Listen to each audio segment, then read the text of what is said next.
Point Pleasant, West Virginia is a small town with a long history dating back to the 1700s. Yet most people know it for only one thing: the Mothman. But is a decades-old cryptid the only reason to visit this small city? We decided to find out. Hi, I'm Rodney. And I'm Jade. And this is our Explorations List.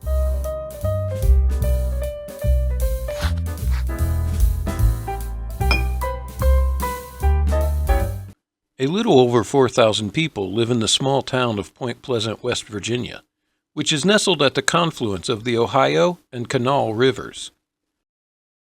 One of the first attractions about Point Pleasant is pretty obvious: the rivers and bridges. Oh, that river is so pretty, which I'm gonna show. The rivers provide opportunity for leisure and water sports, and generally, they make the area more picturesque. But the bridges of this area also represent more. Point Pleasant was the site of the infamous Silver Bridge collapse in 1967. This horrible tragedy led to the creation of the National Bridge Inspection Standards, which make all bridges safer today. For bridge nerds, this history can be hard to pass up. It's also evident that Point Pleasant has invested in their riverfront, making the area more family-friendly and tourist-friendly. Which leads us to our next attraction, Point Pleasant's Riverwalk. There's Jade's head! This 1.2-mile trail follows the shoreline between downtown Point Pleasant and the Ohio River. Here, they've decorated the flood wall with a series of hand-painted murals that tell the history of the area. There are even some statues representing important people in the town's past. General Andrew Lewis, Chief Cornstalk. This is Daniel Boone. Lord Dunmore. That is cool. That's beautiful. We continued along the Riverwalk to Tu-Endie-Wei State Park. Tu-Endie-Wei State Park was a pleasant surprise, and honestly, one of my favorite parts about Point Pleasant. Tu-Endie-Wei means the point between two waters. We found out this was translated from the Wyandot language, a subset of the Iroquoian dialect. One of the primary monuments in the state park commemorates the Battle of Point Pleasant. The Battle of Point Pleasant took place in 1774, which some consider the first battle of the Revolutionary War, because this battle prevented an alliance between the British and the Native Americans. The primary attraction of the park, however, was the Mansion House Museum. Walter Newman's mansion, now the museum, was built in 1796, using wood from the destroyed Fort Blair. This historic structure is one of the icons of West Virginia architecture, preservation, and history. These are extremely thin stairs. If you can see, I have to step on them like this to get up the stairs.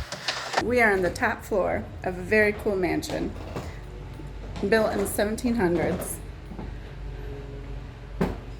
And to tell you how hot it is, it feels like when you enter in one of those lake cottage houses that hasn't had air conditioning for 100 years.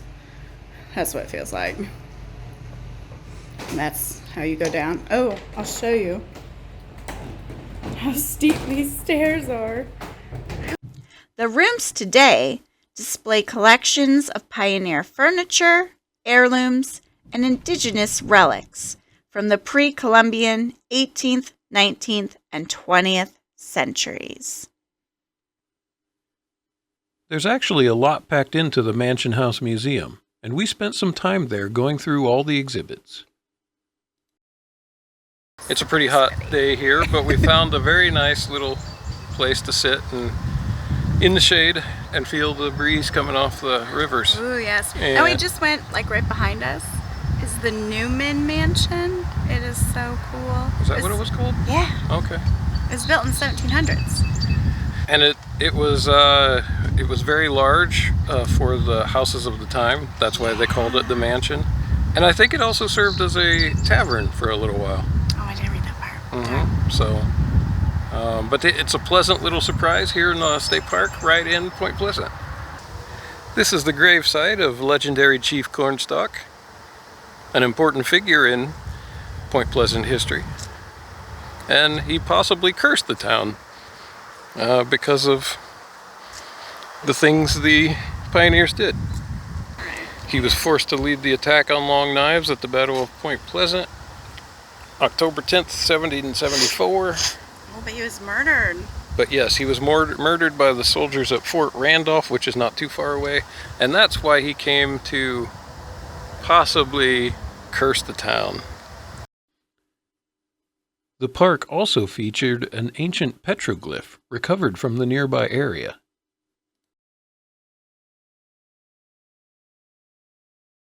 A panther. Oh! There's its back, the tail is down at the bottom, and has the legs out in front. We next headed to the McClintock Wildlife Management Area, known locally as the T&T area. While this place is known primarily for its connection to Mothman lore, we learned of its connection to another cryptid, the sheep squatch, or white thing. The TNT area that Rodney and I explored gave me a super creepy vibe. Like, I would not come out here at nighttime. Needless to say, we didn't stay long.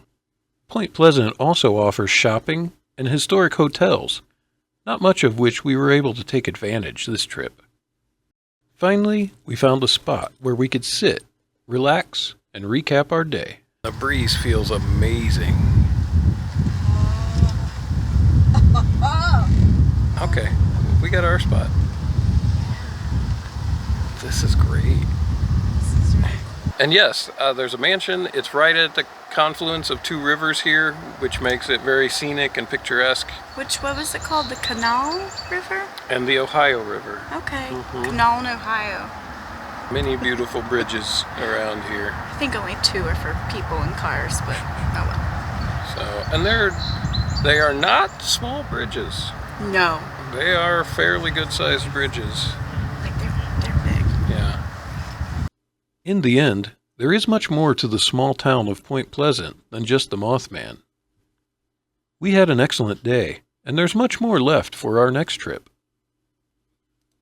Join. Come follow us. Be sure to like and subscribe, blah, blah, blah. Yeah. Yeah. Come visit.